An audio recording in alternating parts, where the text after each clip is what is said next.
No segundo encontro com os alunos e as alunas do 21, nesses encontros de aprofundamento na prática do método Montessori, a gente falou sobre avaliação. E aí, quando a gente fala de avaliação, tem alguns fatores que são primordiais. Na pós, a gente tem um texto maravilhoso sobre esse sistema de avaliação.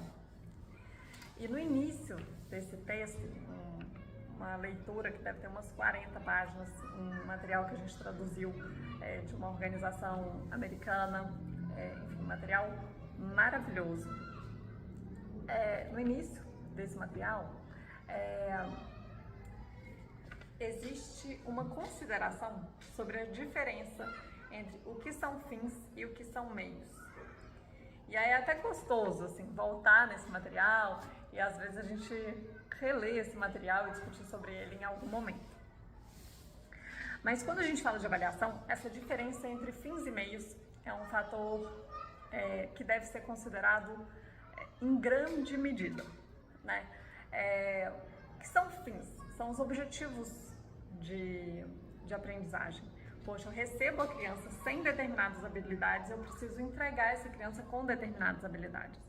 É isso que tem que ser avaliado em alguma medida. Isso é o que mais importa. Os meios são os recursos que eu vou utilizar para garantir que a criança saia daqui e chegue aqui, tá? E aí, muitas vezes, quando a gente vê a avaliação em diversos lugares, existem diversos tipos de avaliação e eu vou falar um pouquinho aqui para vocês o que a gente tem visto, tá? Que no final das contas foca mais nos meios do que nos fins, necessariamente. Então, um ponto é que às vezes a gente vê algumas avaliações no sentido assim, quais são os materiais ou as apresentações que a criança já teve. Então, ela já usou o material tal, ela já fez isso e isso, já passou pela apresentação X. Como se passar pela apresentação garantisse que ela dominou a habilidade. Isso não é uma verdade. Além disso, tem vários materiais que podem ser usados com diversos propósitos diferentes. Então, assim, o uso que a criança fez desse material garantiu que ela aprendesse o quê? Às vezes a gente não explora toda a potência dos materiais, todos os recursos que o material fornece. E aí a gente considera que usou torre rosa, a criança já sabe diferenciar, ordenar dimensões, enfim, um material da mesma dimensão em ordem crescente e decrescente, por exemplo. Ou então ela já é capaz de empilhar os materiais sem derrubar, então já tem uma destreza do movimento. Olha só, às vezes uma mesma atividade mostra habilidades diferentes. E no repertório montessoriano tem vários materiais que, enfim, o uso de um material reforça habilidades diferentes e diferentes materiais reforçam a mesma habilidade também. Então, quando eu falo, por exemplo, da Torre Rosa, essa questão de ter a destreza do movimento para poder empilhar peças de dimensões diferentes numa ordem crescente, né? Ou, enfim, uma ordem crescente ou decrescente, eu posso usar diversos materiais para fazer isso, né? Cilindros de cores, enfim, diversos materiais. Mas os outros materiais não vão me dar a destreza de uma habilidade só. Eles vão me dar a destreza de várias habilidades. E além disso, assim, para desenvolver uma habilidade específica, a criança ela precisa ter diversas atividades que reforçam a mesma coisa. Ela precisa repetir a experiência de exercitar essa habilidade específica de diferentes maneiras. Então, simplesmente ter num relatório de avaliação, a criança trabalhou com o telaio tal, trabalhou com material tal, trabalhou com material tal, não é o suficiente para eu saber o que a criança, qual habilidade que a criança já desenvolveu ou não desenvolveu. Deixa eu ver o que mais. Outra maneira que a gente tem visto, assim, que muitos lugares fazem avaliação, e é bacana, mas às vezes não atende as inquietudes dos pais como um todo, né? Então, muitas vezes a gente vê escolas que fazem um relatório sobre o desenvolvimento da criança. Então ele escreve lá, a criança se relaciona muito bem com os colegas, ela já aprendeu o som de todas as letras, já fez isso, já fez aquilo, domina isso, domina aquilo, enfim. E aí a escola faz um relato descritivo, um texto descritivo sobre o que a criança já dominou ou ainda não dominou. Esse texto descritivo é interessante, mas existe um desejo dos pais de conseguirem, assim, beleza, meu filho desenvolveu tudo isso, ok, concordo, eu tô vendo, inclusive, né, tem alguns aspectos que às vezes eu nem prestava tanta atenção, mas realmente, lendo o seu texto aqui, meu filho tem esse aspecto desenvolvido mesmo, mas assim, na idade dele, tá bom, né? Apesar da gente falar várias vezes que o método Montessori não compara as crianças e etc., existe esse desejo dos pais de saberem se o filho dele está caminhando numa lógica de desenvolvimento bacana, ou se ele pode fazer algo para ajudar o filho a desenvolver um aspecto que às vezes ele já poderia ter desenvolvido e ainda não desenvolveu.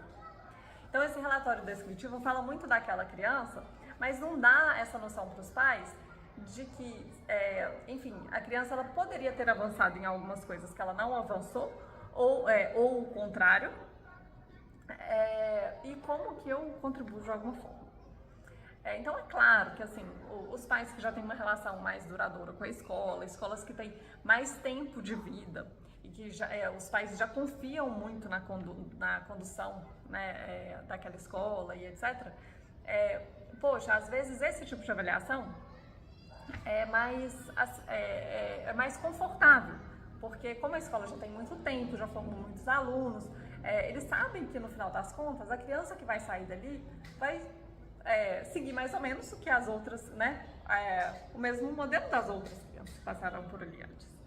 Mas escolas que estão começando e que ainda não têm essa reputação, às vezes esse texto descritivo gera um pouquinho mais de desconforto, porque os pais ficam assim, o meu vizinho, o filho do meu vizinho já está sabendo as letras, eu não vejo meu filho trabalhando com as letras aqui, poxa, eu sinto que meu filho às vezes poderia estar não sei como, e ele ainda não está, e aí eu recebo um relatório descritivo, o professor me fala que está tudo bem e tal, mas eu ainda não estou 100% confortável, né? Então os pais têm um pouco essa inquietude.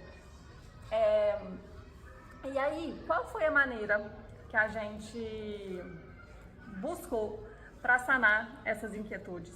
Fazendo uma avaliação qualitativa, né? Porque aí eu não vou nem citar aqui os modelos de avaliação de uma escola tradicional, que às vezes tem nota, tem pontuação, não sei quantas estrelinhas e tal, porque pra gente que tá falando do método Montessori, né,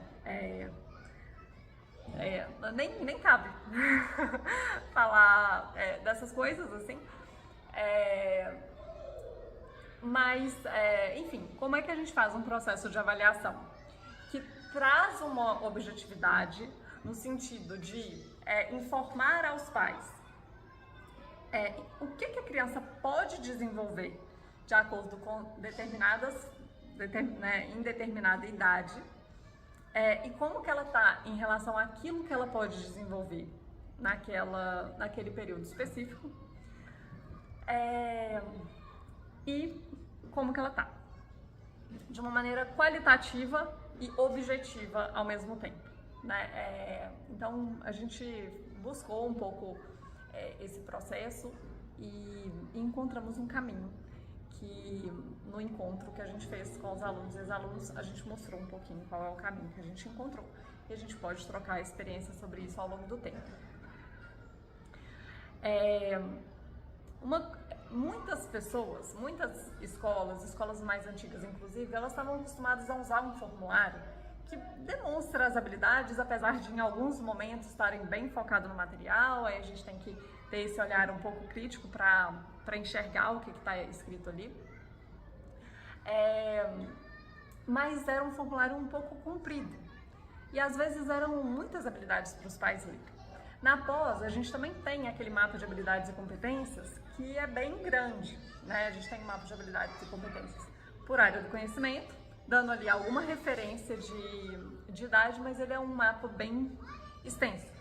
Ajuda o professor um pouco no planejamento, em refinar o olhar em relação a alguns aspectos da faixa etária que ele atende, mas para um processo de avaliação é muita informação, é muito comprido, não faz o menor sentido. A avaliação ela tem que ser simples, resumida, direta, passar uma noção objetiva, né, para os pais, para quem vai ler, usar aquela informação, ler aquela informação. E aí, vou mostrar para vocês um pouco os caminhos que a gente contou. Eu nem tenho todos os formulários aqui, mas depois eu vou mostrando o que eu não consegui mostrar hoje, tá? Então, um ponto principal pra gente, né, da Edu 21, é respeitar a lógica de continuidade do método Montessori. Tudo no método Montessori é contínuo. O conhecimento ele não é passado para a criança de uma maneira segmentada. E o processo de avaliação ele precisa respeitar isso. Então, Maria Montessori até mostra ali no gráfico do bulbo a diferença entre o método Montessori, e aí ela faz o bulbo, e a escola tradicional, que ela faz um triângulo assim, onde vai subindo o grau de importância à medida que os níveis de ensino avançam. E esse triângulo ele é todo segmentado, existe um recorte da educação infantil, como se a educação infantil não tivesse ligação com o próximo segmento. Existe um recorte ali no fundamental, no ensino médio, na universidade. É como se o professor de um estágio mais avançado nem precisasse entender o que aconteceu antes, porque é como se não tivesse uma ligação, uma relação. E no método Montessori, Maria Montessori desenha o gráfico contínuo. E ela reforça, né, que os níveis, as idades, né, mais jovens ali, elas têm um nível de importância muito grande no processo de desenvolvimento da criança, e todo processo é contínuo. Se a criança ela não domina determinadas habilidades em determinado momento, ela não consegue pular etapas, ela não consegue avançar para um entendimento de uma habilidade muito complexa posteriormente. Às vezes ela até consegue, de uma maneira mecânica, decorar determinadas informações para poder fazer uma prova, mas aquilo não vai ser uma aprendizagem de fato, tá? Então acaba que o processo de aprendizagem montessoriano, ele é contínuo, ele segue uma lógica de domínio da informação de uma maneira profunda, de uma maneira que não é mecânica, né? Eu não vou decorar as informações de uma maneira aleatória para a prova, eu vou entender o fundamento daquele conhecimento ali, a partir de diversas experiências. Vou realizar diversas experiências que vão reforçar o meu entendimento em relação a determinado conceito. Então, para o nosso processo de avaliação, a gente não queria perder essa lógica sequencial. E aí, a gente montou um mapa de avaliação. E esse mapa está separado em diversos instrumentos. Então, a gente tem um mapa geral, vou mostrar aqui para vocês. E aí, depois, esse mapa, ele é resumido um pouquinho mais. Um instrumento de avaliação de fato, que eu não tenho ele impresso aqui comigo agora, mas depois eu mostro para vocês. E esse instrumento de avaliação tem um modelo de formulário, mas aí são as mesmas informações, né? No nível de turma, porque para o professor, para a coordenação pedagógica, é importante não ter a visão só do aluno para passar para os pais. É importante a gente ver como que está uma turma como um todo, para a gente ver que apoio a gente pode dar para o professor avançar em determinados aspectos, que às vezes ele está tendo mais dificuldade para avançar com as crianças, ou então, né, às vezes tem toda a turma dominou determinada habilidade, tem alguma criança específica que ainda não, às vezes a gente tem que ter estratégias diferentes para essa criança, e aí a coordenação pedagógica pode ajudar o professor. Então, enfim, essa informação aqui, ela vai estar desdobrada em diferentes instrumentos. Isso daqui é uma visão geral, ampla, que segue essa lógica de continuidade. E aí, as informações que estão aqui estão um pouquinho mais resumidas no instrumento de avaliação de fato. E aí tem a escala de avaliação, um espaço para colocar os comentários, né, se o professor quiser colocar algum comentário e tudo mais. E tem um material de avaliação da turma para a coordenação pedagógica e para os professores acompanharem isso ao longo do tempo, antes de fazer o momento da avaliação com os pais e garantirem que a criança avance no domínio de todas as habilidades que estão ali, certo? Então aqui, ó, é um mapa de matemática, e aí a gente vai abrindo, a gente separou esse mapa por níveis. Então a gente tem o nível 1, o nível 2, até o nível 4, e aí aqui a gente avança em todos os estágios da educação infantil. A gente começa o processo de avaliação mais estruturado para crianças a partir de 2 anos. Tá? Então, é como se o nível 1 fosse até 2 anos, nível 2, 2 a 3, nível 3, 3 a 4, nível 4, 4 a 5. Desculpa, eu acho que eu confundi. Então, na verdade, o nível 1 é 2 a 3, 3, 4, 4, 5 e 5, 6, tá bom? Então, a gente avalia a criança a partir de 2 anos, e aí o primeiro nível vai de 2 até 3. E aí aqui, a gente tem essa lógica de continuidade. Então, por exemplo, a partir do momento que a criança domina essa habilidade se desdobra nessas outras 2. Essa habilidade se desdobra em outras 4 e assim vai. E aí, se a criança não dominou essa habilidade aqui especificamente, por exemplo, a gente tem que voltar e ver em qual momento, né, onde está a lacuna. E aí a gente pode voltar aqui nessa estrutura do mapa. Então a gente estrutura dessa forma. E aí, no material de avaliação, né, nos instrumentos de avaliação que a gente fez, segue essa mesma lógica. A gente tem um instrumento individualizado, mas a gente também tem um mapa que mostra a sequência de cada habilidade. Todas as habilidades têm um desdobramento posterior. Todas as habilidades têm uma lógica de sequência. E aí, dessa forma, a gente tem garantido um processo mais efetivo para realizar a avaliação, garantindo que os pais não fiquem desconfortáveis com essa questão da comparação, porque eles entendem que as habilidades que estão descritas ali são as habilidades que o filho poderia desenvolver naquele momento. E aí eles acalmam um pouco o coração, né? E eles entendem melhor também como contribuir para o desenvolvimento dessas habilidades em casa. Então tem sido uma experiência muito interessante. A gente quer muito que esse material seja utilizado por muitas escolas, até para a gente poder melhorar esse material ao longo do tempo. Mas ele foi muito bem pensado, foi estruturado com muito carinho, com muito estudo, a partir de muitos estudos. E ficou um material bem interessante.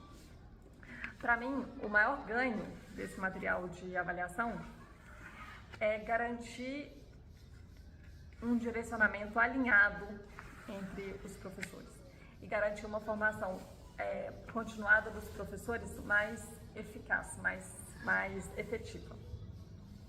Porque o que acontece? Muitas vezes os professores, eles se preocupam muito em continuar estudando, aprendendo diversas apresentações, aprendendo os desdobramentos de cada material e tudo mais. Mas às vezes a criança continua não dominando a habilidade. E a gente tem visto muito isso em alguns lugares que a gente passa, né? a gente às vezes vê que o professor avançou no conteúdo, digamos assim, ele apresentou, fez as apresentações, avançou em algumas apresentações com as crianças, mas quando a gente vai verificar se a criança assimilou as habilidades que aquela apresentação que foi feita garante, né? Ela não assimilou ainda. Ela ainda precisa fazer outros exercícios, ter outras experiências de repetição para fortalecer o domínio daquela habilidade especificamente. Então, a partir do momento que a gente começa a fazer a formação dos professores com esse olhar, o foco do professor fica sendo os fins e não os meios. Dominar as apresentações e tudo mais é algo muito importante, mas é importante o professor fazer isso o suficiente para garantir que a criança aprenda, para garantir que a criança domine determinada habilidade, e não para ele ser muito bom em fazer determinada apresentação. Não adianta se a criança não estiver aprendendo, né? E aí é nesses momentos, né, que a gente está observando se a criança dominou ou não, aprendeu ou não, que a gente fortalece o método Montessori. Porque às vezes a gente vai mudar algumas coisas na maneira de conduzir aquela apresentação. Às vezes a gente vai acrescentar algumas coisas no repertório da sala de aula que não necessariamente é um esquema totalmente montessoriano, mas se isso garante a aprendizagem da criança, maravilhoso. Tem muitas escolas também que ficam aflitas porque elas ainda não têm todos os materiais e tudo mais. Mas, cara, quando a gente começa a direcionar a formação dos professores, direcionar os esforços da escola a partir do mapa de avaliação, mesmo não tendo todos os materiais, isso não quer dizer que a escola não é capaz de desenvolver nas crianças todas as habilidades e competências que a criança pode desenvolver naquela faixa etária. A escola pode adaptar os materiais numa lógica montessoriana, numa proposta montessoriana, mas não necessariamente com os materiais que a escola não pode ter naquele momento. Então, se a escola começa a usar esse instrumento de uma maneira estratégica, o nível de efetividade dos professores no processo de aprendizagem dos alunos aumenta bastante.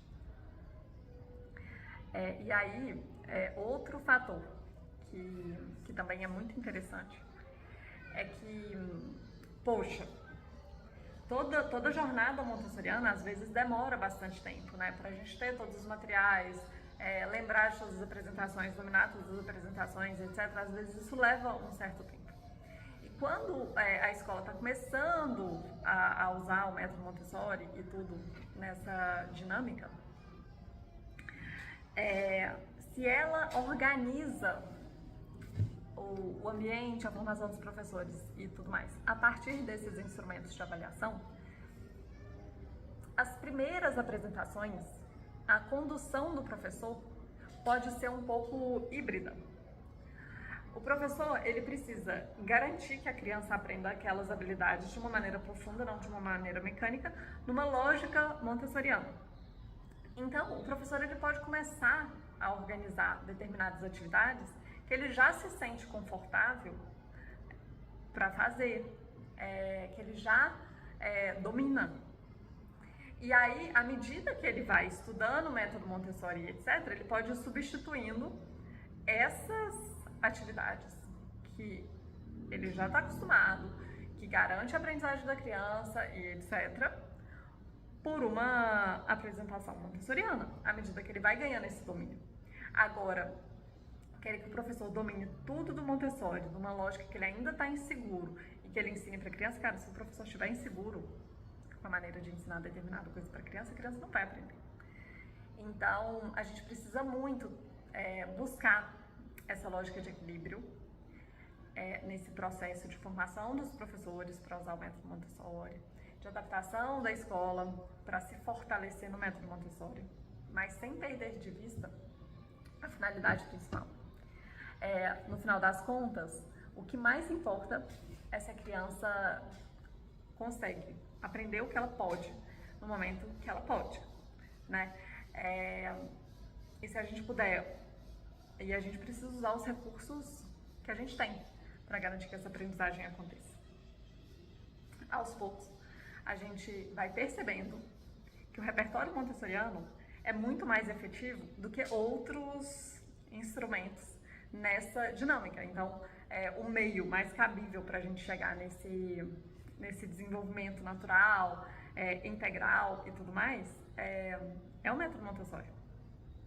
Mas, enquanto eu não domino todas as ferramentas montessorianas, o meu foco não pode ser o método. O meu foco tem que ser a aprendizagem da criança. Eu nunca posso perder o foco da aprendizagem da criança. Se eu pratico o método Montessori de uma maneira linda e as crianças não se concentram, não se organizam, não aprendem o que elas podem aprender no momento que elas podem, não serviu de nada.